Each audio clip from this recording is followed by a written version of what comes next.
ಕನ್ನಡ ಚಿತ್ರರಂಗದ ನಟ ವಿನೋದ್ ಪ್ರಭಾಕರ್ ಅವರ ಆರೋಗ್ಯದಲ್ಲಿ ಏರುಪೇರು ಕಾಣಿಸಿಕೊಂಡ ಹಿನ್ನೆಲೆಯಲ್ಲಿ ಅವರನ್ನು ಬೆಂಗಳೂರಿನ ನಾಗರಬಾವಿಯ ಖಾಸಗಿ ಆಸ್ಪತ್ರೆಗೆ ದಾಖಲಿಸಲಾಗಿತ್ತು. ನಿಮಗೆಲ್ಲ ಗೊತ್ತಿರುವಂತೆ ನಟ ವಿನೋದ್ ಪ್ರಭಾಕರ್ ಅವರು ನಟ ದರ್ಶನ್ ಅವರ ಆಪ್ತ ಸ್ನೇಹಿತರು. ವಿನೋದ್ ಪ್ರಭಾಕರ್ ಅವರು ಆಸ್ಪತ್ರೆಗೆ ಸೇರಿದ ವಿಷಯ ತಿಳಿಯುತ್ತಿದ್ದಂತೆ ಜೈಲಿನಲ್ಲಿರುವ ನಟ ದರ್ಶನ್ ತುಂಬಾನೇ ಬೇಸರ ಮಾಡಿಕೊಂಡಿದ್ದಾರೆ. ಅಷ್ಟೇ ಅಲ್ಲದೆ ಪತ್ನಿ ಬಳಿ ಎಂತಹ ಮಾತು ಹೇಳಿದ್ದಾರೆ ಗೊತ್ತಾದರೆ ಸಂಪೂರ್ಣವಾಗಿ ನೋಡೋಣ ಬನ್ನಿ.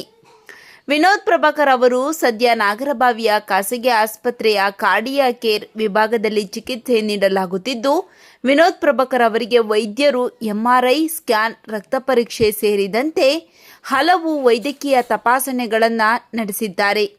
ಪರೀಕ್ಷೆಗಳ ಎಲ್ಲ ವರದಿಗಳು ಸಾಮಾನ್ಯವಾಗಿದ್ದು ಯಾವುದೇ ಗಂಭೀರ ಆರೋಗ್ಯ ಸಮಸ್ಯೆ ಕಂಡು ಬಂದಿಲ್ಲ ಎಂದು ತಿಳಿದು ಬಂದಿದೆ. ಇಂದು ವಿನೋದ್ ಪ್ರಭಾಕರ್ ಅವರನ್ನ ನೋಡಲು ಆಸ್ಪತ್ರೆಗೆ ವಿಜಯಲಕ್ಷ್ಮಿ ದರ್ಶನ್ ಅವರು ಬಂದಿದ್ದು ಅವರ ಆರೋಗ್ಯ ವಿಚಾರಿಸಿದ್ದಾರೆ. ಇನ್ನು ದರ್ಶನ್ ಅವರು ನಿಮ್ಮ ಆರೋಗ್ಯ ಚೆನ್ನಾಗಿ ನೋಡಿಕೊಳ್ಳುವಂತೆ ಹೇಳಿ ಕಳುಹಿಸಿದ್ದಾರೆ. ಕೆಲಸದ ಒತ್ತಡದಲ್ಲಿ ನಿಮ್ಮ ಆರೋಗ್ಯ ಕೆಡಿಸಿಕೊಳ್ಳಬೇಡಿ ಅಂತ ಹೇಳಿದ್ದು ವಿನೋದ್ ಪ್ರಭಾಕರ್ ಕೂಡ ದರ್ಶನ್ ಅವರನ್ನ ವಿಚಾರಿಸಿದ್ದಾರೆ ಎನ್ನುವ ಮಾಹಿತಿ ಸೋಷಿಯಲ್ ಮೀಡಿಯಾದಲ್ಲಿ ಕೇಳಿ ಬರುತ್ತಿದೆ. ಈ ಬಗ್ಗೆ ನಿಮ್ಮ ಅನಿಸಿಕೆಗಳನ್ನು ಕಾಮೆಂಟ್ ಮಾಡಿ ತಿಳಿಸಿ.